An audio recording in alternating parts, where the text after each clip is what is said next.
যে করে মহিলা আসছি তোমরা আমি ভরে দিয়েছি আমি বলছি হ্যাঁ পাঁচটি কাঁদি পরে যাও যখন জাম পরে গেল কাঁদি তোমার দেবে স্ত্রীর কাছে না তো ঠিকাদার বলবে তাহলে দিবে না তুমি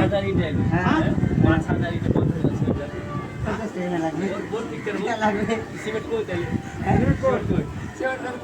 কাজ হলো এগুলো কি হলো না তোকে ঘুষ দিয়েছে নাকি 5,000 ইটে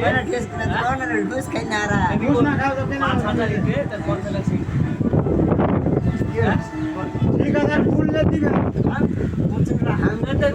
দিকে সকাল কয় ব্যাগ করে সিমেন্ট আছে দেখ যদি খারাপ খারাপ বড় ব্যাগ করে সিমেন্ট 50 টাকা সেটা আমাকে কখনো সাইডে থাকো না কোনটা থাকো তুমি সাইডে থাকি কাজ করছো তুমি বলে যে 50 ব্যাগ সিমেন্ট হলো 5,000 ইট তোমার খরচ হয়নি তো কি করবে তখন ঠিকাদার বলতে হবে